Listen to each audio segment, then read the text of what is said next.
Hello everyone, my name is Dmitry and today I want to tell you about the 5th EU enlargement in history in 2007. Why in 2007? Because then Bulgaria and Romania joined the EU, about which I have videos on my channel. In them, I did not tell you how integration into the European community took place, so today we will touch on this topic.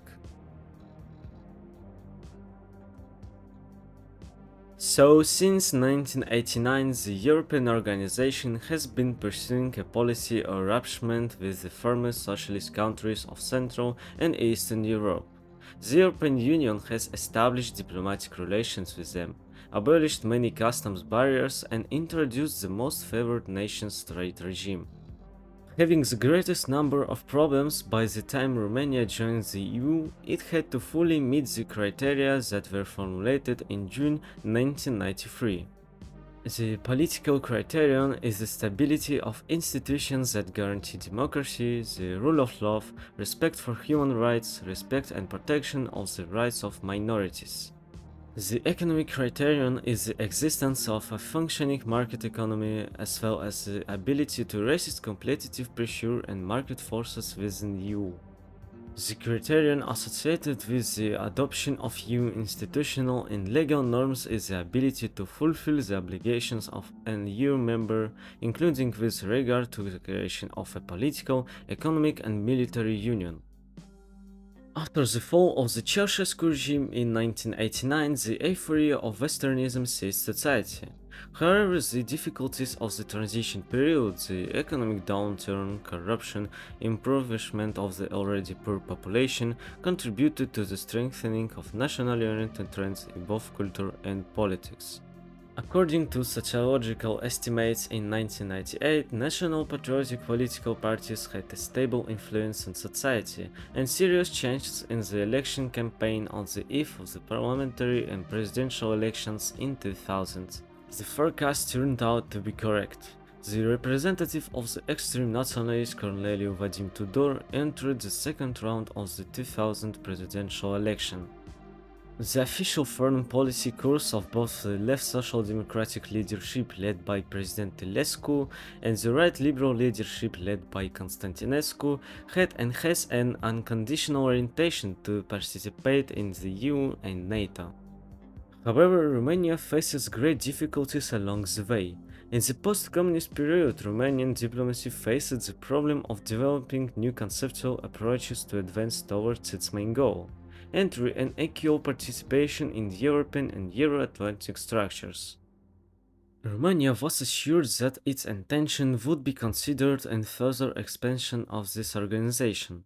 Analyzing the reasons for the refusal at that time, the Romanian authors recognized that in economic terms, the country was not yet ready for full-scale cooperation with either the North Atlantic Alliance or the European Union. However, no cataclysm in the end could prevent Romania from getting closer to its cherished dream. At the very first session of the Romania-EU Joint Commission, formed on the basis of a trade agreement signed in October 1990, the Romanian delegations requested that Romania be granted the status of an associate member of the EU. In February 1993, an agreement was signed in Brussels on Romania's accession to the EU in this capacity, and in February 1995, it entered into force. Immediately, new institutions were created in the field of Romania-EU relations: the Romania-EU Association Council at the ministerial level, as well as a mixed parliamentary commission which included 21 European parliamentarians and 11 Romanian. Later, a special department for European integration was formed under the government.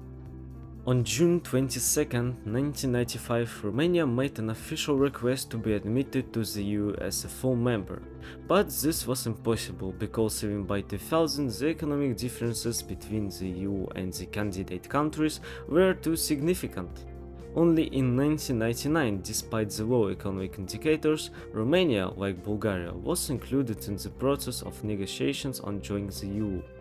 This event has become for many Romanians as significant in even the Romanian Revolution in 1989.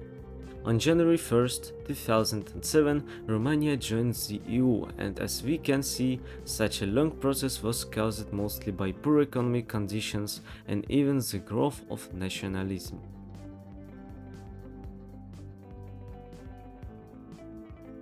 Bulgaria has a very similar history of joining the European Union, but I will still say a few words about it. The country applied to join the EU on December 18, 1995. The preliminary conclusion of the European Commission confirmed that Bulgaria is on the right track politically, but is making slow progress in the economic sector. The main membership negotiations officially began in 2000. For 7 years before Bulgaria's official accession to the European Union, the country was actively developing in a given European direction, and regular reports of the Commission confirmed the strengthening of the rule of human rights protection, the fight against corruption, the improvement of a legal system, and the creation of a functioning market economy in the state. In Bulgaria, the framework for the application of EU legislation has begun to operate, and an important law for public service has begun adopted. For more active development of the economic sector, financial assistance was allocated to the country under various programs. All the measures taken and the tangible support of the Union led to the successful establishment of Bulgaria's status in the European Union as a member.